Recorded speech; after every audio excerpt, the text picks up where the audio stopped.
Good evening. I'm Nigel Redden, General Director of Spoleto Festival USA, and I want to welcome you to the latest in our series of talks about Exploring Omar. Tonight we will be talking about Ancestry, Unveiled. The series of discussions was meant to lead up to the premiere of Omar, the opera that has been commissioned by Spoleto Festival USA from Rhiannon Giddens and Michael Abels. The opera was to have premiered in May this year. Unfortunately, because of the pandemic, we've been unable to do it this year. It'll be postponed to next year. Nonetheless, we are continuing with the discussion series. The series is exploring the world of Omar. Omar Ibn Said was born in 1770 in Futatoro, which is now in Senegal. He was enslaved. He was captured in 1807 and enslaved and sold in Charleston. He lived in a plantation near Charleston and fled from that plantation because the man who owned him was, he described as a weak, evil, small man. He made it to Fayetteville in North Carolina, where he was sold again, and wrote his autobiography in Arabic in 1831. He's one of the very few, if perhaps the only, enslaved person in the United States to write an autobiography while still enslaved. And the autobiography has been an inspiration for this opera, and is a kind of an extraordinary testament to an individual, his resilience, and his ability to survive what must have been unthinkable, appalling conditions. And we've all been fascinated by the story, and I hope that you will be too. This evening, we're talking about the ancestry in the African American world and how to explore that. This evening's panel is going to be led by Michael Miller, who is the Charleston County Register of Deeds. So without more ado, let me turn it over to Michael. Michael, thank you for being the moderator. Thank you very much, Nigel. Thank you for Spoleto and the opportunity to have this conversation and to explore a conversation more about exploring Omar and also in Ancestry and his story and how it has a significant impact with Charleston because it touched the Charleston area. And we want to thank Spoleto for the opportunity to continue to have this kind of conversation. On our panel today, we have Toni Carrier. She's here with us. Toni is the director of the Center of Family History. She's been a consultant for the museum since 2015. Prior to joining the museum's efforts, she was the founding director of the Lowcountry Africana, a nonprofit research project, free website dedicated to African American genealogy, and the Gullah Geechee Cultural Heritage Corridor. I'm going to thank you, Toni, for being with us today. Thank you. Next with us, we also have Virginia Ellison. Virginia oversees archival operations and works with patrons in the library. She grew up in Marietta, Georgia, and attended the College of Charleston, where she earned her BS in anthropology. She received her MLIS from the University of South Carolina in 2011, attended the Georgia Archives Institute in June of 2012. She received her certification for academic certified archivist. Virginia is the past president of the Charleston Archives, Libraries, and Museums Council, COM, which I'm also a member of, and serves on the board of the Charleston Friends of the Library. Thank you, Virginia. Next is Dr. Gina Paige. In 2003, Dr. Gina Paige co-founded African Ancestry, Inc., and in doing so pioneered a new way of tracing African lineage using genetics. A new marketplace for people of African descent looking to move accurately and reliable trace their roots. Paige travels the world helping people find their roots and inform of their identities. Dr. Paige, thank you for joining us. Thank you. And last but not least, we have Marianne Cawley. Marianne has a lot of interesting statements. I want to kind of read these statements to you, and it'll give you some sense of who she really is and what her passion is. Oh dear. It'll be okay. It'll be okay. If you want to learn more about the Lowcountry or your family history, your first stop should be in the South Carolina History Room at the Charleston Public Library on Main Street. History is practically big business here. You can't walk down a road for a minute or two without bumping into history, says South Carolina Room Manager Marianne Cawley. She also says, I'm discovering new things every day. There's a lot of history that you have to look for. You have to dig for it. You have to find it. It's hard. It's like a little treasure hunt. You have to be willing to spend some time to look for it, and you'll find it. Marianne, I want to thank you today as well for joining this panel discussion. And so, as Nigel mentioned, we will be talking and exploring Omar Zahid. But before we jump into Mr. Omar and his very unique story, I want to kind of start the conversation or the discussion with a simple question, or maybe it's not that simple. And so I'm going to ask each of you in your own way to kind of give us your take on this question. And the question simply is, what is the difference between family history, genealogy, and genetics? And then caveat that, and what is, and this one might be more for Dr.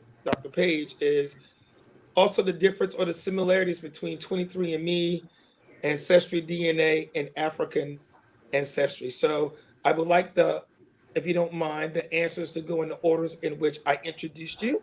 So Toni, could you be so kind to go first? Sure.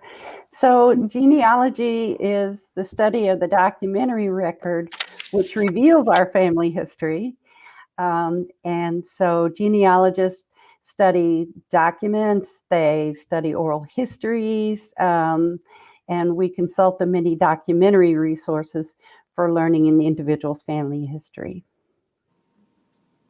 Okay. Genetics reveals family history in a different way that so many times documentary research can't get at, because in order to reveal things through documentary research, number one, they have to be recorded. Number two, they have to be accurate. And genetics is surprising a lot of people with some surprising results coming out of family research that actually belies some of the documents that that are published. Okay, Virginia? I'd say that genealogy is the study of ancestry, like Toni said, using the documents to get the official records, the dates, where they're buried, where they lived, their careers. Family history makes it come alive. It fills in the gaps. Once you find a family's collection, you may have their letters. Were they a bit snarky? Were they very sweet? What were their favorite foods, favorite colors? What were they experiencing during world events? How did they feel about those? And then for genetics, I would say the DNA, the science behind it, where, that can trace back their origins. Are they predisposed to some type of illnesses, things like that? Ms. Paige? Well, I agree with everything that's been said so far. What I'll add to the conversation is that for people of African descent, genetics becomes particularly important because we don't always have records that go beyond a certain point in history. So the professionals can keep me honest, but I'm pretty sure that it was the 1870 census was the first federal census where Black people were recorded as humans. And so we can't use our last names. We can't use our languages to understand where our ancestry was before the period of slavery. And so that's where genetics plays a unique role for that community in terms of, while we don't have our names and our languages, we did keep our DNA. And so we've been able to use DNA to reconnect or build a bridge from where the paper trail stops, from where the family history kind of peters out, to where that lineage was 500 years ago or more. Marianne? Okay, well, genealogy and family history are almost used interchangeably these days. It used to me, genealogy is the family tree. So-and-so's, so-and-so's descended from so-and-so. These were parents, they had, the family tree like we always think of. And family history, as we said before, has all the good parts. It's best fleshing it out. That's all. Yeah, what did they experience during the wars or other world events, earthquakes or whatever? What did they do for a living, military service? How did they survive it? Did they get along with their mother, or were they estranged or something like that? All the interesting things that bring people alive. And genetics is the science that can fill in the gaps in the documentary record. Good. As you guys are obviously speaking about these topics, I'm a layman. I don't speak your language. Honestly, I don't. And I'm not going to apologize for that. But I would say I had a conversation the other day with someone about this same topic, about genealogy and family history and family tree, and everything that you guys said really touched me in a very special way. But I wonder, how difficult would it be, or is it, or has it been, to really research the family history, legacy, genealogy, and DNA of folks who were brought here and enslaved as enslaved Africans? Because every one of us has a beginning. How difficult in each of your profession has it been to really help in that search? I'm not saying from a personal perspective, but just from what you do and you see in your work, in your line of work daily. Toni? Well, fortunately, there are records that document African American ancestry on this side of the Atlantic. And I often say there are so many legacies of slavery in our country that we really can do nothing about, but not knowing your ancestors' names and their life stories doesn't have to be one of those legacies, because there are records that document enslaved African American ancestors if you know where to look. And so African American genealogy itself entails some very specific challenges, and Dr. Paige mentioned one of those, and that is that the 1870 census was the very first to list formerly enslaved people with first and last names, and genealogists refer to that as the 1870 brick wall. Breaking through that brick wall can be very difficult because you have to discover the name of the enslaver, the slaveholder, before you can go back then into the antebellum records and research that enslaver's probate records, estate inventories, etc. So there are some predictable and persistent challenges to African American genealogy, but it can be done.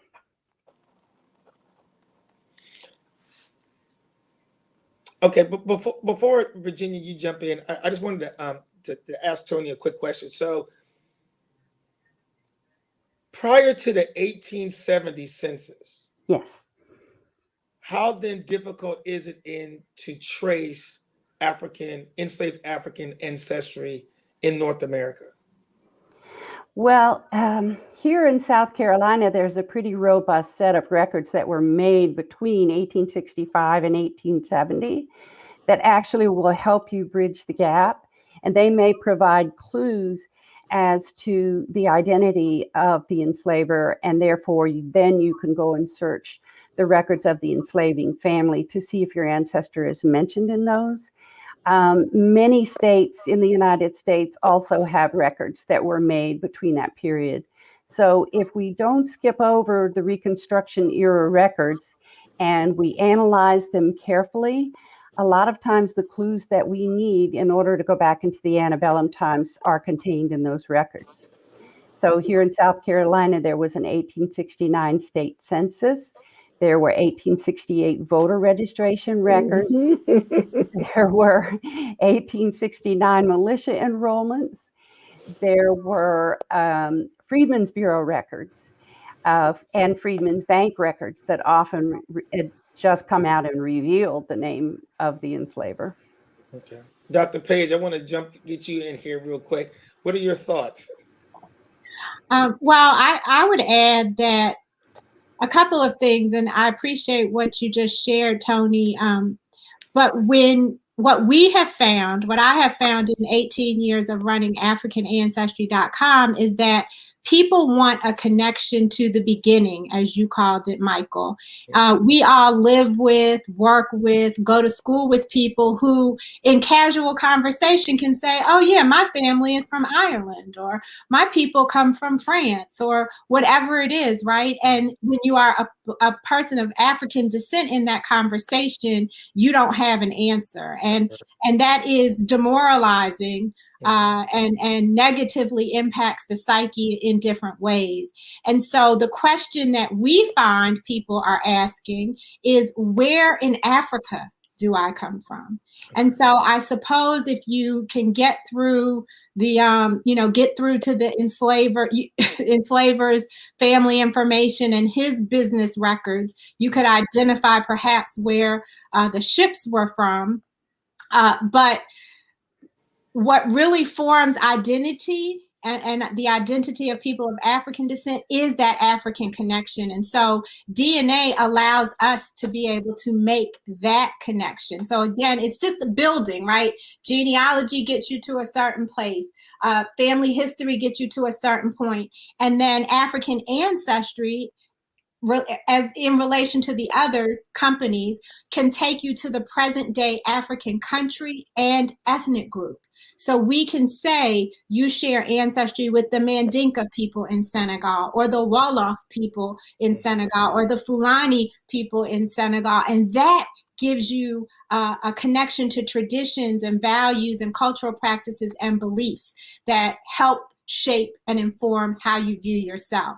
As it relates to the other companies that you mentioned, 23andMe, Ancestry.com, their model is different than ours. So whereas we're traveling along one branch of the family tree, Marianne, we're not looking at the entire tree, not all of the branches, but just one.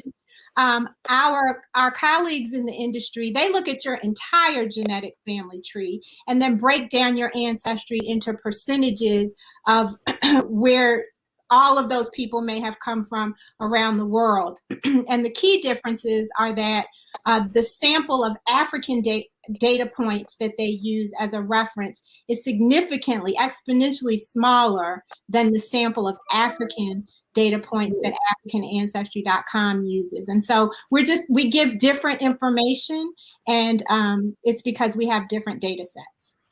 And I think the normal person, the average person, could appreciate that, because as I'm listening to Toni talk about pulling records from the census or the Freedmen's Bureau, or from an enslaved plantation owner's own log of who he possessed, in her conversation, my family tree started in 1870. But then after I listened to Dr. Paige, the African ancestry passes the baton to some degree, and it takes me a little further. And so I think those are the kinds of conversations that really makes the Omar story so unique and so special. So Virginia, can you give some idea or some context from your expertise about the same kind of topic? What are your thoughts on that as well?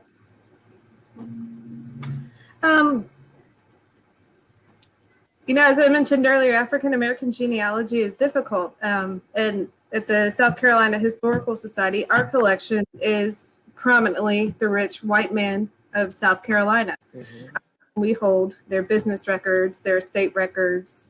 So once, like Toni said, you find that clue in the Reconstruction era, or if you knew it, we can go back to those records, because many times there were birth and death records, who they married, the children, the age, when they were purchased, bills of sale, things like that, that you can find in many archival collections.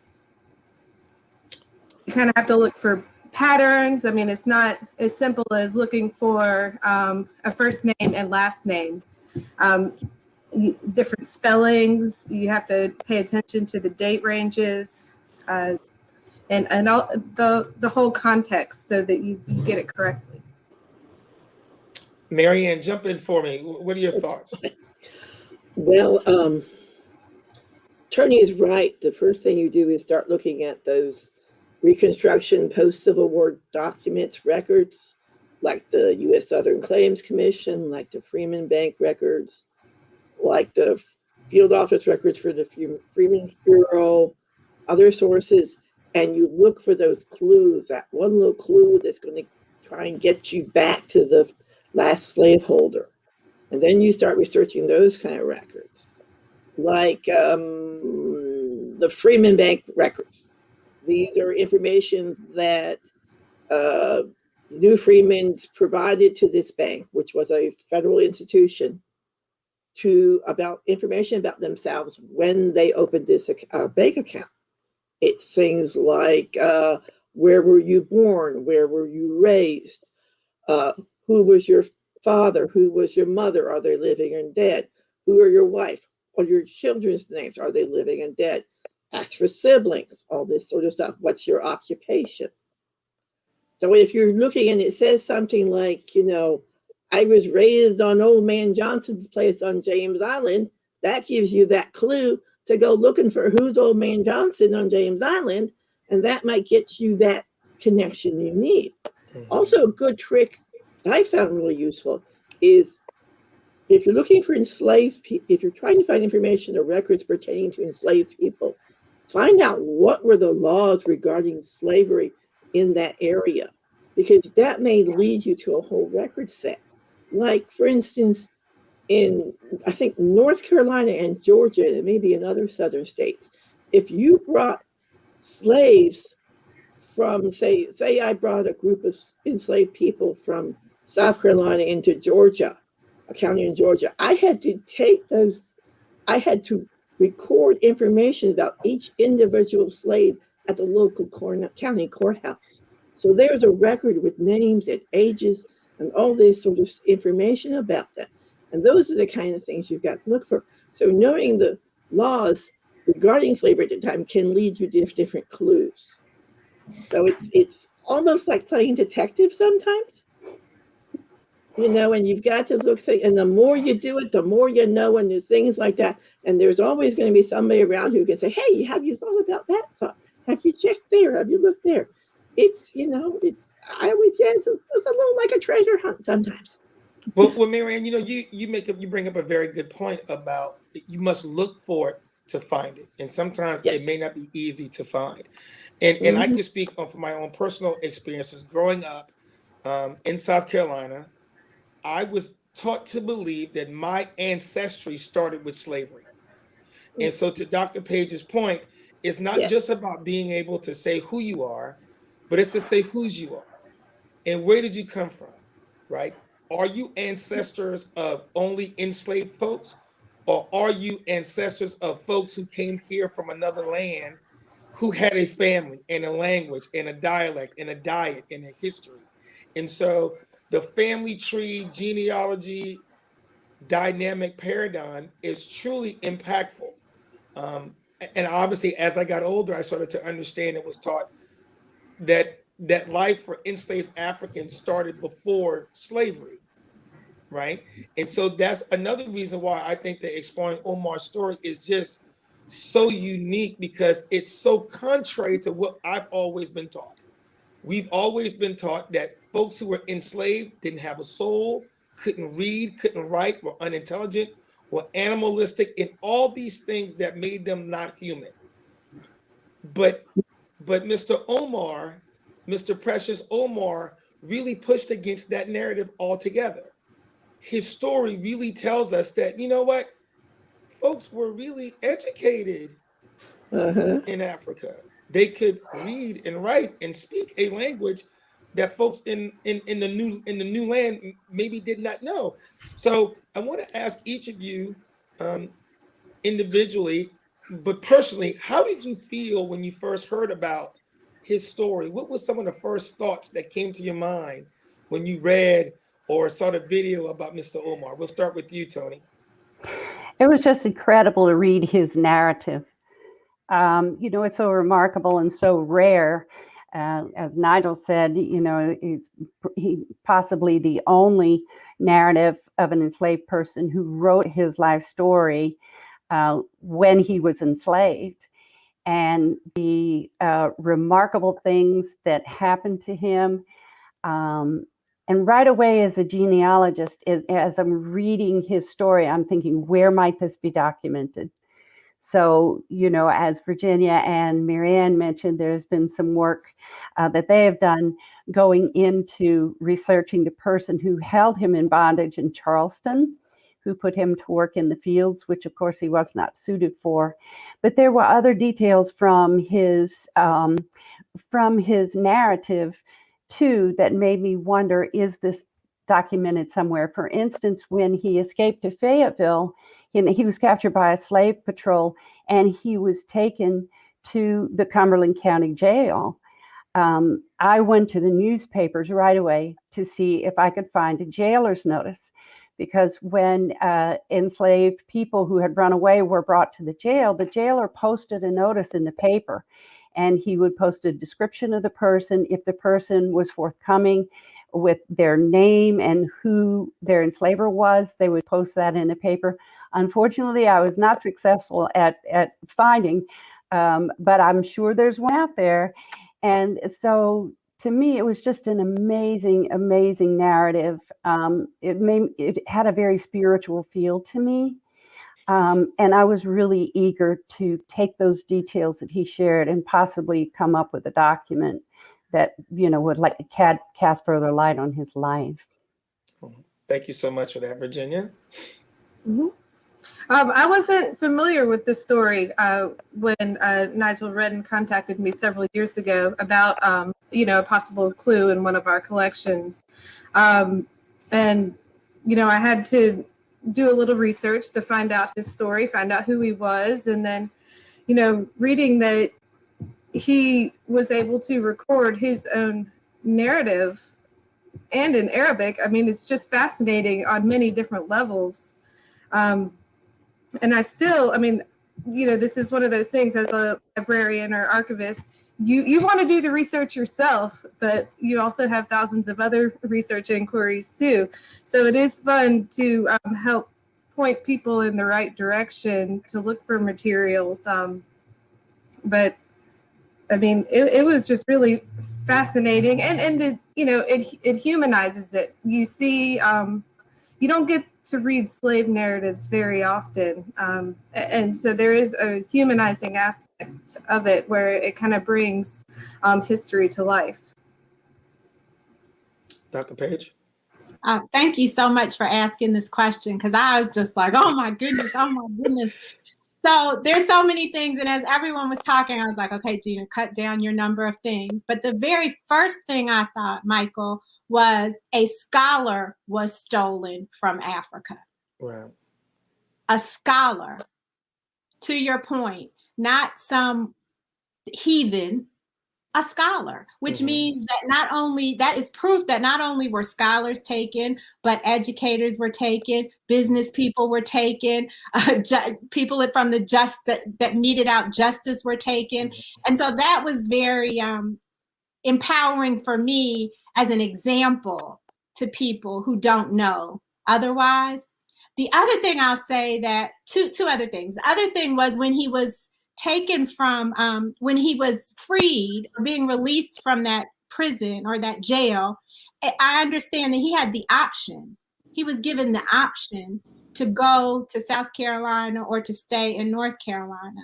And I thought, well, he didn't get the option to not be enslaved, but it is quite interesting that he got the option of where to go. That blew my mind. And then the last thing I'll say, and I don't know if everybody listening will get this one, but you certainly will, Michael. He was code switching. Yeah. When you read about how he wrote, he converted to Christianity. But I read one passage that said it wasn't quite clear whether he was a true believer or whether he was just playing the role. That's code switching. Yeah. I'm gonna make you think I'm a Christian. I'm gonna talk in Christian language, but my true belief and my faith is in Islam. So I was just excited about that story all the way around. Thank you so much for inviting me to be a part of this and learning about his story. Right. Marianne?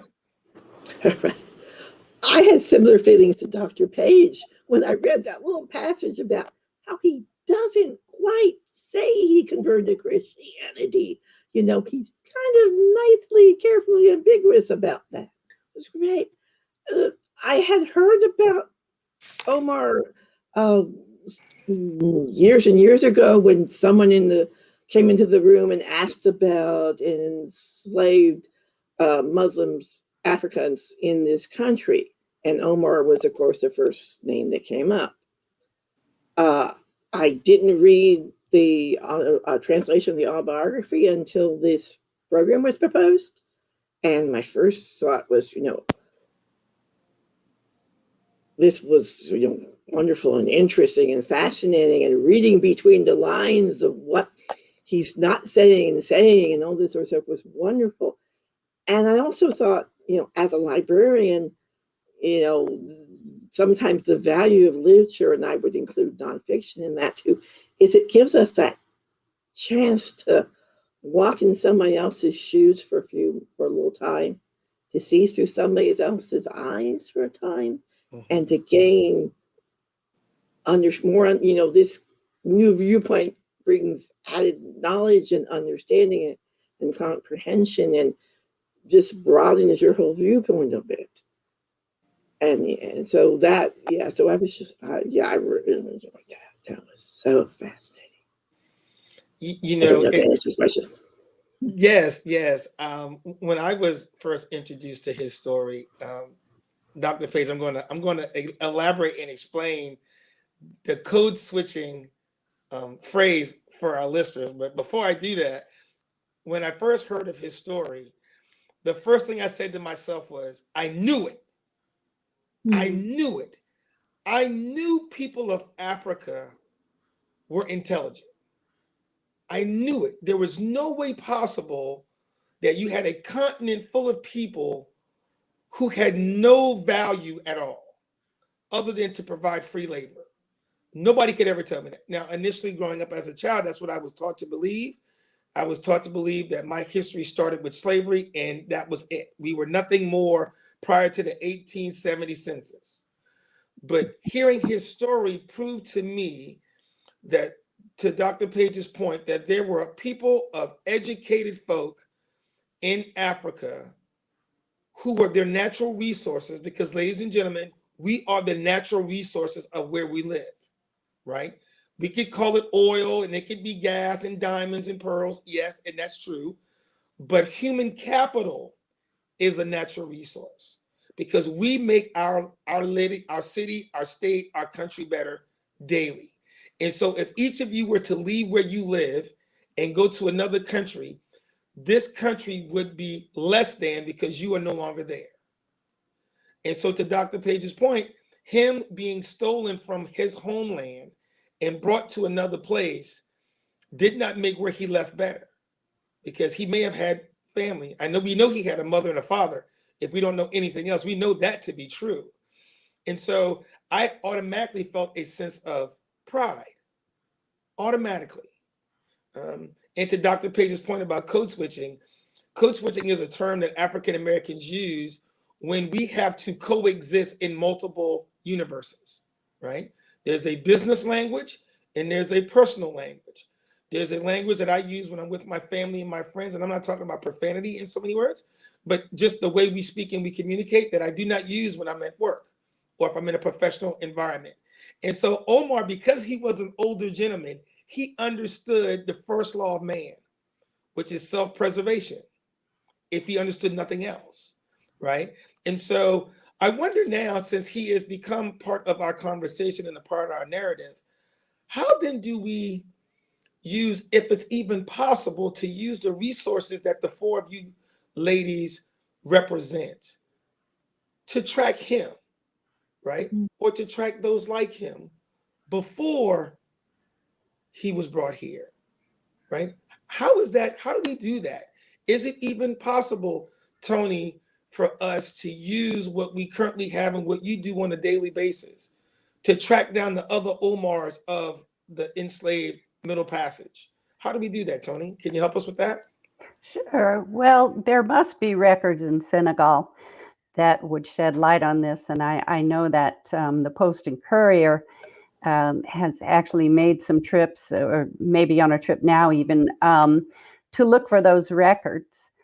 And, you know, genetics can reveal specific ethnic origins within specific groups of people in Africa. And if someone were to make a journey to the motherland and consult the records there, it's quite possible that they could learn more through the documentary record that exists there. Mm-hmm. He mentions he said, my father had 6 sons and 5 daughters, and my mother had 3 sons and 1 daughter. So he had quite a numerous family that he left behind. Surely there must be some documentary record that mentions them. Yeah. Virginia, I don't want to leave you out of this particular point that Toni's making, but you yourself mentioned earlier that the records that you guys have at your possession are the records of wealthy white men at that time, which were probably slave owners. And so there's probably very little, I would assume, and tell me if I'm wrong, very little ability to potentially track or trace someone like Omar or Omar himself, correct? Right, not through our collection. You would, you know, have the bills of sale, maybe a list of enslaved who are being sold by a broker, you know, the estate records, those types of materials. I think Toni said this in our initial conversation, that there's not many lists of enslaved when they came over on the ship, because people call all the time saying, I want a passenger list. And if there was, it would be a different name probably. Right. And and that brings up the point I was just thinking, that Mr. Omar, in his uniqueness, Dr. Paige, was not given a name. He had a name, and he owned his name. So any captain's log of the cargo that was brought from the coast of Africa to North America, you're right, Virginia, wouldn't have the original name of that person, which, and I would think, would almost make trying to trace a family tree or family history almost impossible. So Dr. Paige, I mean, talk about that a little bit as well. Well, I'm of the belief that Black people in America are the original victims of identity theft. I just don't see how you can know who you are when you don't know your name, you can't speak your language, and your family has been consistently torn apart over generations. So while I think that I really admire and respect genealogy, all of these clues give us pieces to the puzzle, but ultimately there's one big whopping missing piece. And that piece lies in Africa. And the genetics are what we can rely on to answer the question and fill that void. Now, in the case of Brother Omar, because he didn't have any children, we can't trace, African Ancestry cannot trace that lineage. The way we would do it is by having a living descendant today and tracing that person back through his tree and genetically. And because he didn't have any descendants that we're aware of, we wouldn't be able to do that. So our type of technology isn't helpful in that respect. But what I will say is that if there are people whose ancestry comes from the same part of Africa that Brother Omar came from, we would be able to identify that for them, if that makes sense. So that's my answer to that question. Okay. Marianne, give us a little something from the South Carolina room. What do you add to that? Well, I think, as Toni said, you probably have to go back to Africa and look at the records there, or perhaps maybe go to look for the business records of the slave ships, the company who ran it. There were quite a few. I mean, the British were one of the biggest slave trader countries in the world. They had numerous companies that were involved in this. You might have to check those records, but I don't think they would list an individual slave. The best bet would be going back again to Africa and seeing what kind of records you could find there that would indicate, this certain person was taken at this certain time or something of that nature. My expertise, I hate to say, is mostly in American genealogy. Mm-hmm. Once I leave South Carolina, I'm not. I don't have to worry too much about that. But yeah, I mean, that's one of the rules of genealogy. Sometimes you have to go where the records are. It's not all online. Yeah. Sometimes you just have to go where you think the records might be and see what you can find. Do as much headwork as you can do in advance. Go online and see what records, where the records might be, who holds what, where. You might also run into problems because they're probably not going to be in English. Okay. But I don't think it's impossible. It's be difficult, but it's not possible. Okay. Very interesting to try, I think. This leads me down a different. Can I say something though? I found your comments about, you're being told your history began with slavery very interesting, because I think you're right. We don't often talk about that Africa was a blooming, bustling culture with a culture, an established culture in kingdoms and countries long before, any Europeans showed up on their shores. I mean, I was always told Timbuktu was a walled city when most of Europe was barely in shacks, so there is, and we still use that word Timbuktu as a synonym for riches and gold and all this and an exotic thing. So it's just, and I think there's been all sorts of discussions about how Africa actually contributed significantly to early history of mathematics. Right. So, anyway, I just wanted to comment. I thought that, I thank you, Marianne, for that conversation, because I think in my office, of course, we record deeds and anything dealing with property we handle. And so when I started to hear you guys talk about family records, I know firsthand, because I have documents in my office where there was a marriage deed between a man and a woman. And of course, the woman at the time could not own any property. So the gentleman in the marriage deed had to list all of his belongings, everything he owned. And this particular gentleman had about 50 or more enslaved Africans as property. And enlisted were their names, or their American names, to Dr. Paige's point, through identity theft, a new name that was given to them, and a dollar amount associated with them. And so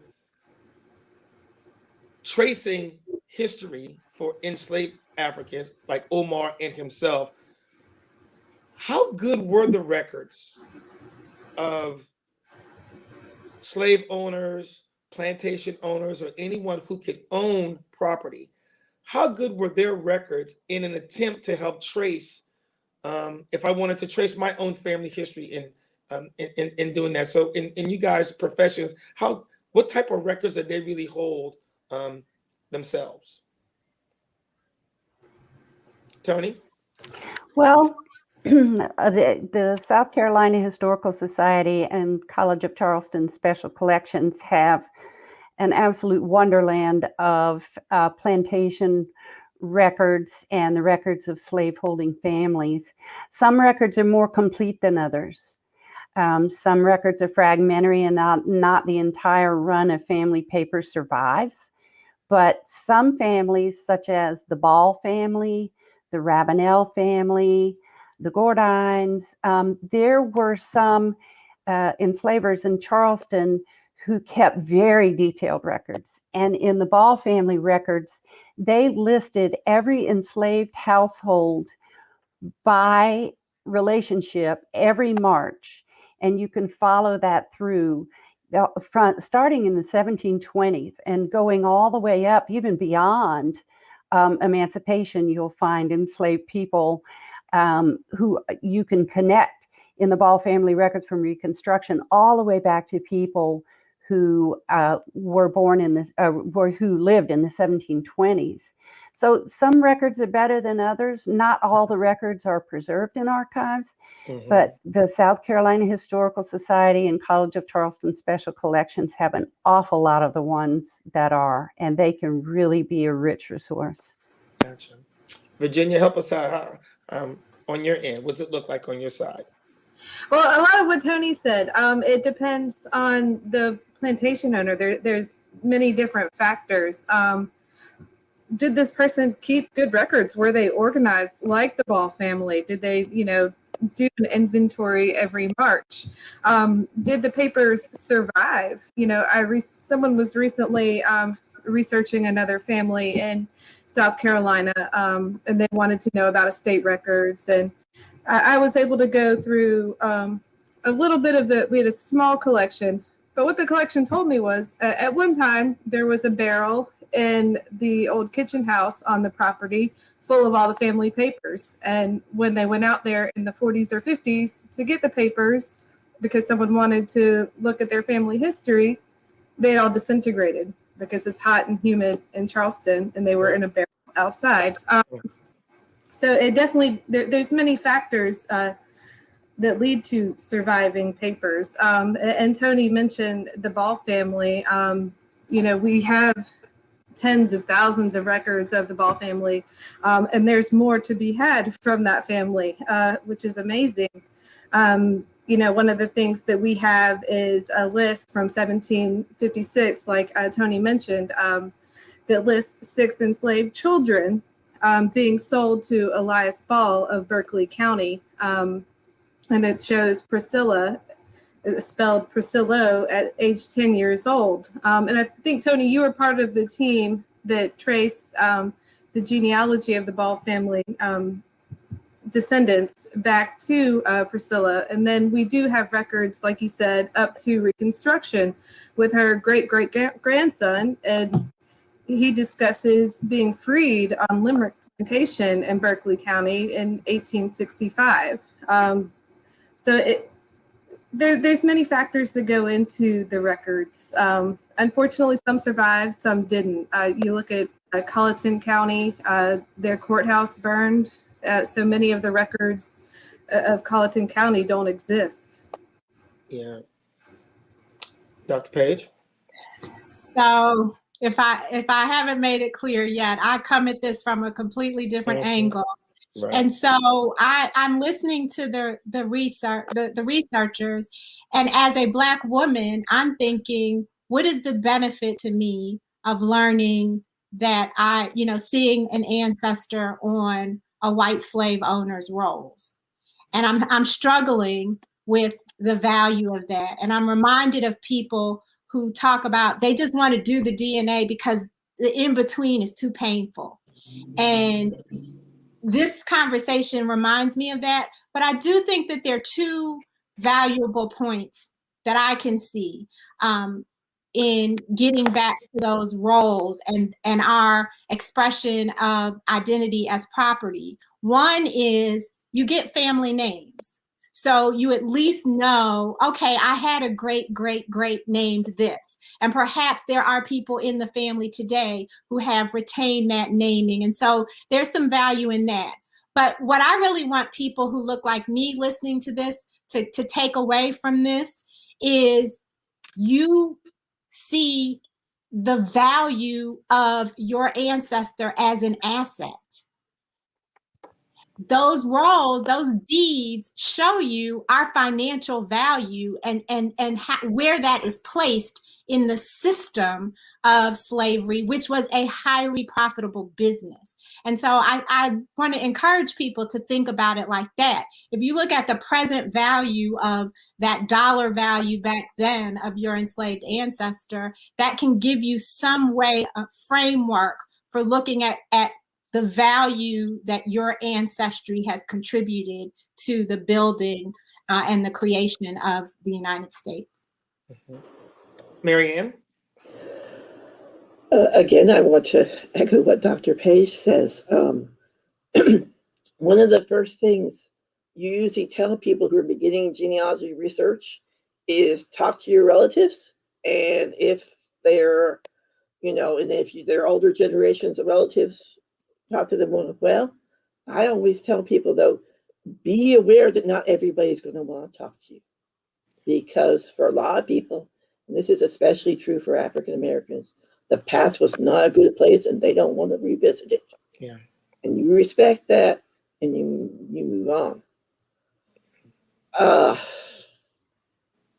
But I was also thinking, the first time I talked to somebody about this program, we were talking about finding your roots with Lewis Henry Gates Jr. And I had just seen an episode a few days before that conversation.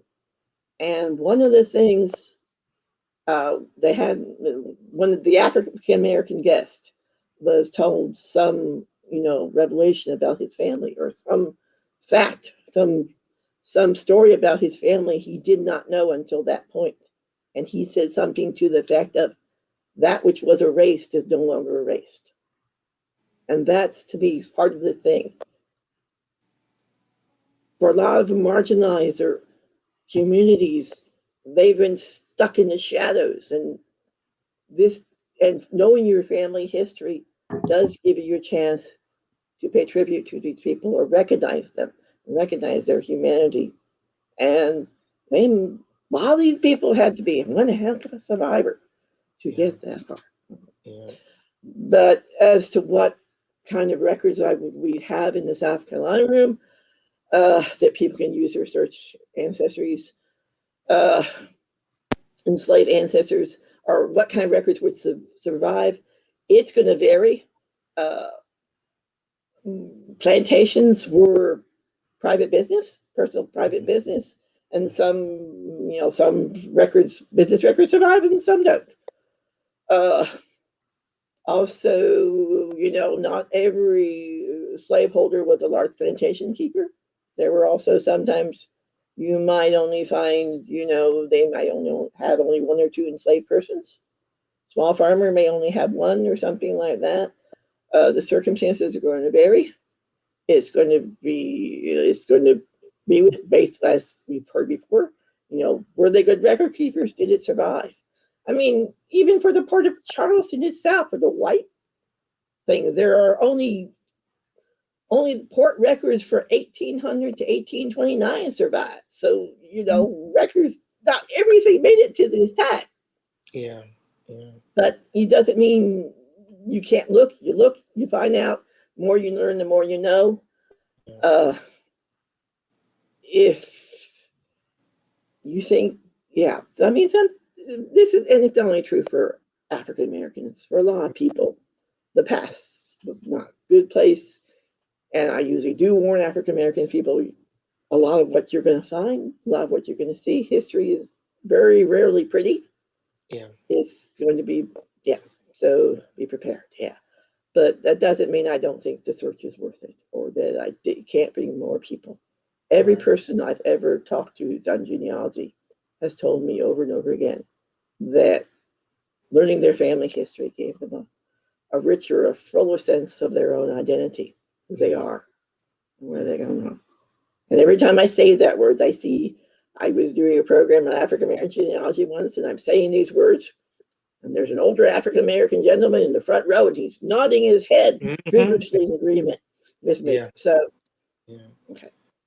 But guys, let me ask you this, because I know, we're in different times now, in a sense, with the pandemic. I mean, COVID-19 has impacted every single person on the planet in one way or another. I'm wondering, how has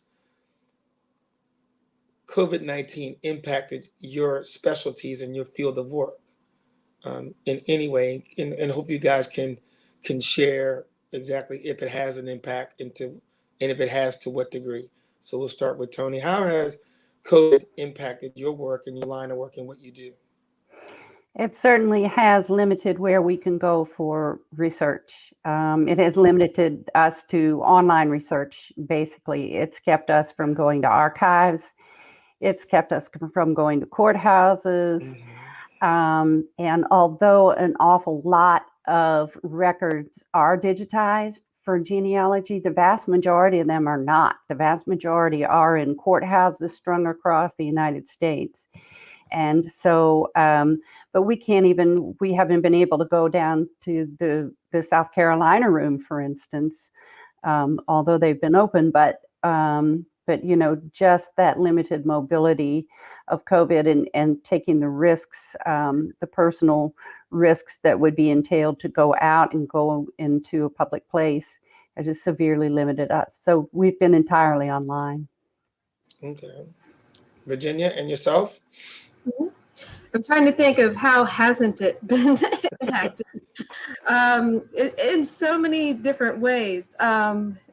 Number one, people have been at home doing their genealogy. So I have more phone calls, emails than ever. Number two, people have been at home cleaning their closets, their basements, their attics. They're ready to purge. And they want me to come to their home and collect these materials, which is great for an archive.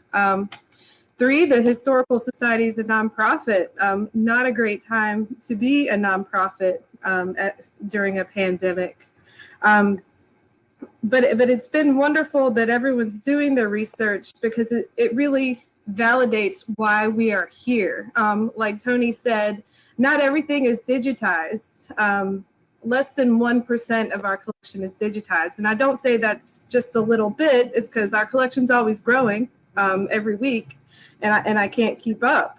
We can't digitize as fast as things come in. 60 bankers boxes may take a couple of years to digitize. But we're always working on making resources available, and it's shown the importance of making the resources available online, which then validates the grants that I've been applying for the past couple of weeks or past couple of years, and the ongoing projects we have. We are open by research appointment only, and that impacts us because we are quarantining materials before and after people come in. So I'm spending a lot more time with researchers trying to get to the meat of their research. They're not just coming in and asking for materials. I want to make sure that they have a fruitful visit. So I may spend an hour or two on the phone, or 20 emails back and forth trying to figure out what resources we have that will be beneficial, because I don't want them to make the trip to Charleston for their 3-hour appointment and then say, oh, I should have shown you this. Yeah. Dr. Paige?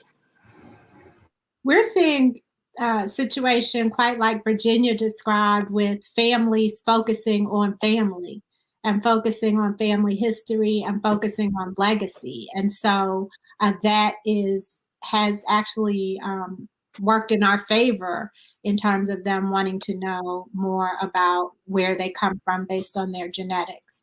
So the way that it has impacted us negatively is we actually had planned African ancestry family reunions for 2020, where we are taking people who've traced their ancestry with us home to their country of origin to have culturally immersive experiences. And so, of course, we were not able to do that in 2020.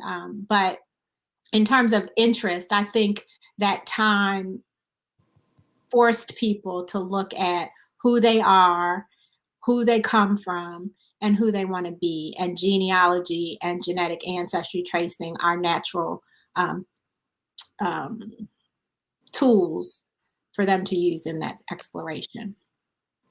Okay. And how has the COVID-19 impacted the Charleston County Library, Marianne? Well, we're been open now for a while. We had to close back down again when we had a couple of cases around the staff. We could only allow limited number of people into the building and into the room. But And we were quarantine material as well, which causes a problem because somebody would come in and they'd look through a source and then they would go in quarantine for 4 days and they'd come back the next day and say, I just need to check one more thing in that. And well, can you come back another, can you come back on Saturday because it will be out of quarantine then? And it was kind of problematic when we had class and they all needed to use the same reel of microfilm at the same, to finish their assignment, and it kept going in and out of quarantine. But our email reference has doubled because people who are still a little uncomfortable going out are not emailing and asking us for questions. We've always done email reference, but now it's gotten significantly larger. My staff and I are used to sitting down with somebody and working one-on-one, and you can't do that and do social distancing at the same time. We had to develop new practices. We were discouraged from handing people paper. So how you print out a copy of record and give it to somebody, so it's been challenging, but it's also been interesting. Yes, I've also gotten a lot of people who are cleaning out their closets and, do you want this? Or, I found this. Would you like this? And normally I would love to say yes, but not taking donations at this time. It's just more adjusting to a different mode of working, and trying to serve your user group as best you can while still, maintaining ensuring the safety of our community, my staff. Yes. Okay. Don't know if that answers the question. Yeah. We're getting ready to come to a close, but before we do that, I want to ask a question, a little change up question, if you guys don't mind. What's the most bizarre request you've ever received, and did the end results surprise you? What was the most bizarre request you've received, and did the end results surprise you? Toni, I know you got a good story for us, Toni. Give us something. I'm afraid I don't. I have never received a bizarre request. I've received some difficult requests. Okay. But never a bizarre request. But I think my colleagues probably have a few. Well, how about this? Can you give us one of the difficult requests you may have received, and what was so difficult about it? Sure. Well, one of the questions that was the hardest for us, and we have yet to resolve it, we've been researching it for years, was for Michael Twitty, and who's the author of The Cooking Gene, and we were working with him on his genealogy. But there was one particular member of a family that was taken from Virginia and taken down to the lower South. But on the way, one of the young girls was sold in Tennessee, and they know the first name. And so we've been looking, at the route that they may have taken to get to the place where they were going from Virginia, and looking for people with that first name in the records, looking to see people of that first name in the census records after emancipation or in Freedmen's Bureau records. But unfortunately, we have not found her yet. We won't stop trying, but that one has been particularly difficult for us. Okay. Virginia? I don't want to say there's any bizarre questions because they're all fun, and I don't want to discourage anyone from asking questions. Right. I enjoy them all. Some make me laugh. Some, scratch my head and say, how do I start that? But we did have a bizarre donation situation several years ago where a manuscript collector in Utah contacted me. He wanted to donate about 100 love letters from a Vietnam War veteran to his fiance during the war. And I said, sure. I thought he said that they didn't have any much monetary value for him, but they may have some research value for us. And the woman was located in Charleston. So he mailed us the letters, signed the deed of gift form, and we started looking at them. And we said, these people are probably still alive. So the right thing to do is to contact them to make sure it's okay that we process this collection and make it available to researchers. Because I would want that done if someone had my letters and I didn't know about it. So fortunately, we were able to track her down. She lived in Somerville, and I gave her a call and I said, "Ma'am, I have these 100 letters that were written to you by Lieutenant so and so, and I just wanted to make sure that this was okay for us to have in our collection and make you aware of it."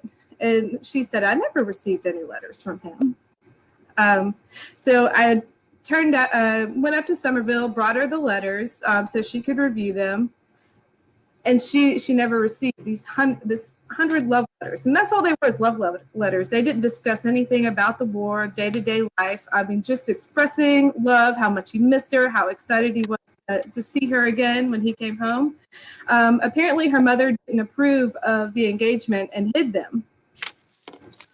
So she never heard from him again. There wasn't social media back then, ways to stay in touch, and she thought that he had just ditched her, and they both went on their life. And so she decided to keep the letters, and her goal was to get in contact with the veteran, and she ultimately did.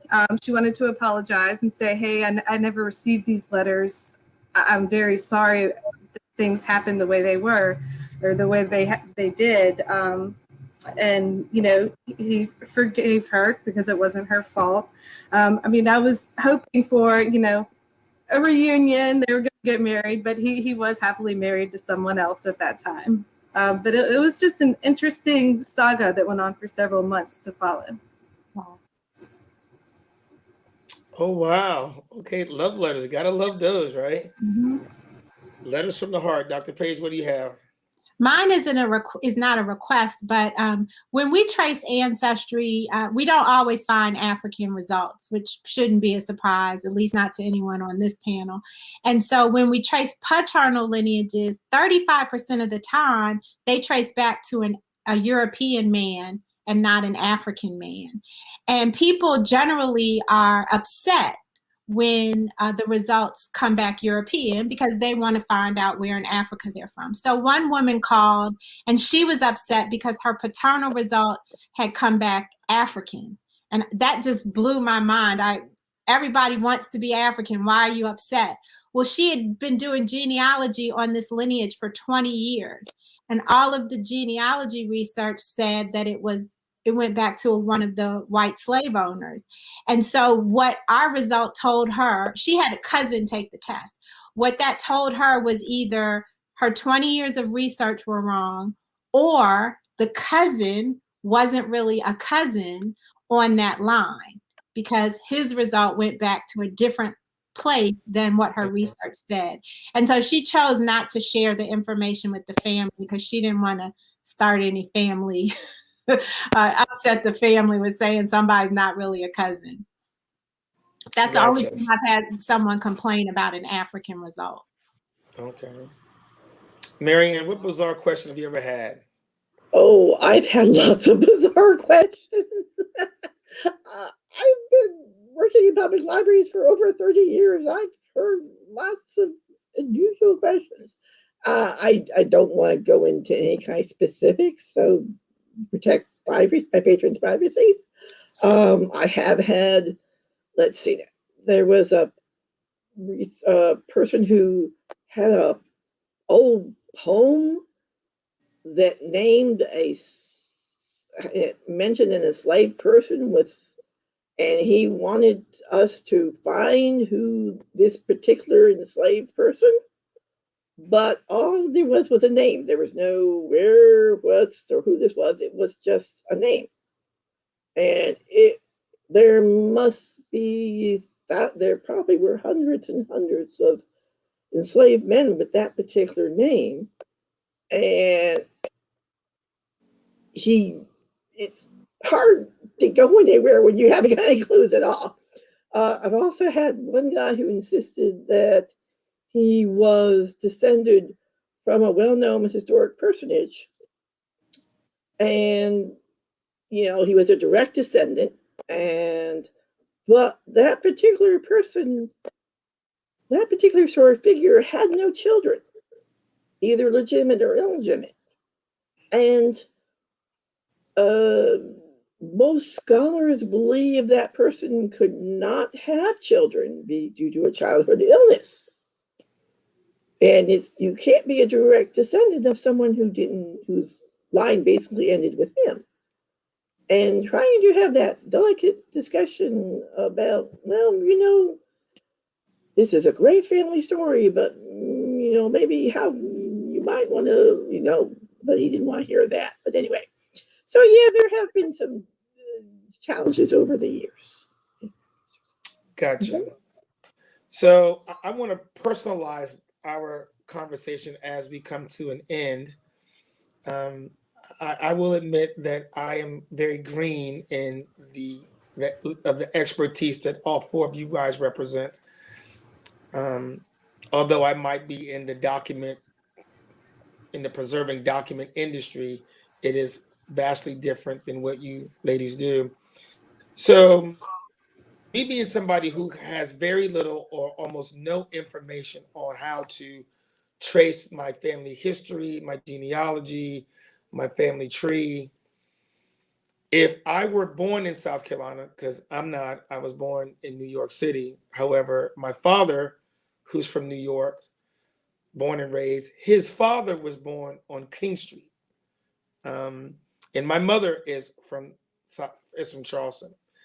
So out of the organizations represented on the panel today, if each of you could chronologically name where I would start, or someone like me would start, if they wanted to research their family history, their tree, their genealogy, where would I start?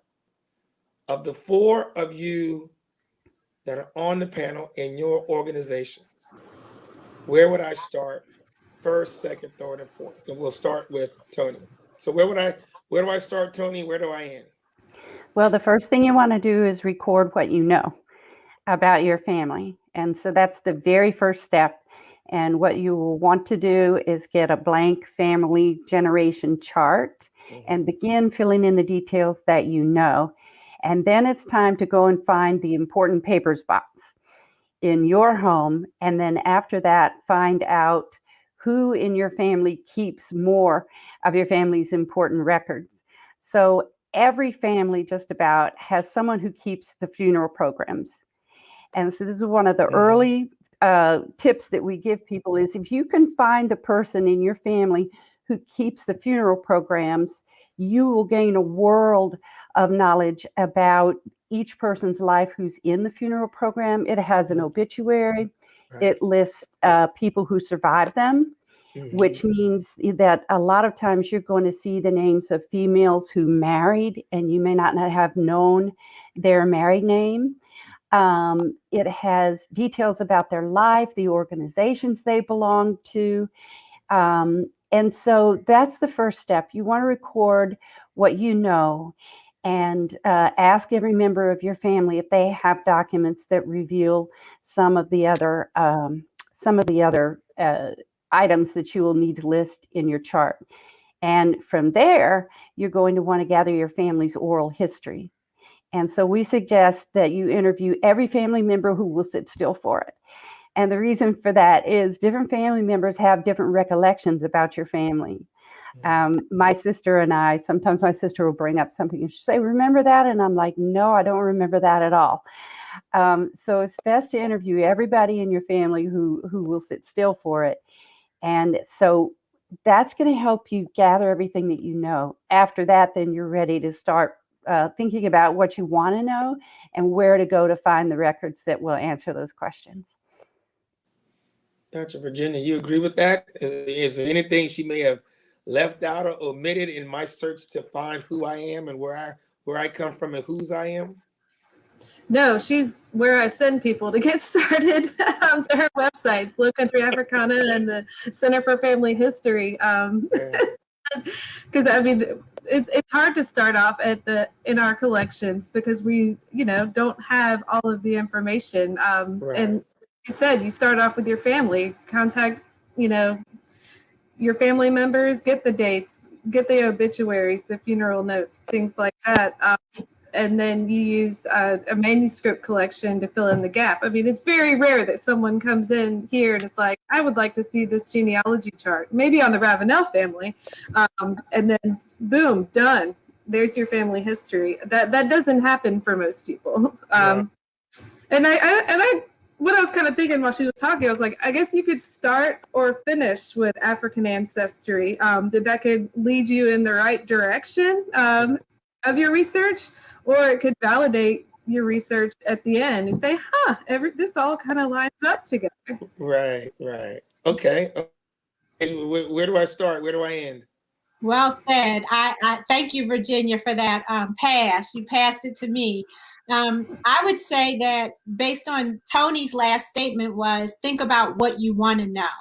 And so remember I said that with AfricanAncestry.com, we trace one branch of the tree. So Michael, do you want to know about your father's side? Do you want to know about your father's mother's side? You decide who you want to know about, the first person that you want to know about, and then you get a test.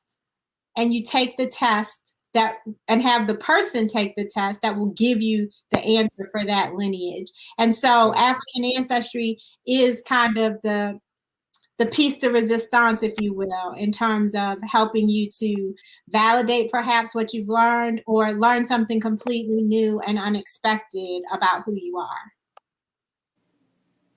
Okay. And you can share all of that information. You can share that result with everybody in the family on that lineage. So whereas other companies, you can only share those results with your siblings, with us, we're a single lineage-based test. So when you do it, it's the same for your brothers and sisters, your father, his brothers and sisters, their kids, your grandfather, and so on and so on. Okay. Marianne, are you in agreement with this process that I should be undertaking? Yes, Toni pretty well laid it out. You start with yourself and move backwards. First out, figure out what you know already. And as I said before, talk to your relatives, find out what they've got, what papers do they have, military records, funeral programs, obituaries, death certificates, what have they got? Talk to them, sit down. Yes, you can get them to talk to you, do it. Ask open-ended questions, what did you call grandma? What did you have special days for grandma and grandpa? What was it like? What did you like to do for fun when you were growing up? That sort of thing. And then once you figure out what you know already, then you try to decide what do you want to discover next. What do I want to discover next? You've got it all taken the blank little pedigree chart and you filled it in and you can see where you've got gaps. You decide what do I want to know next.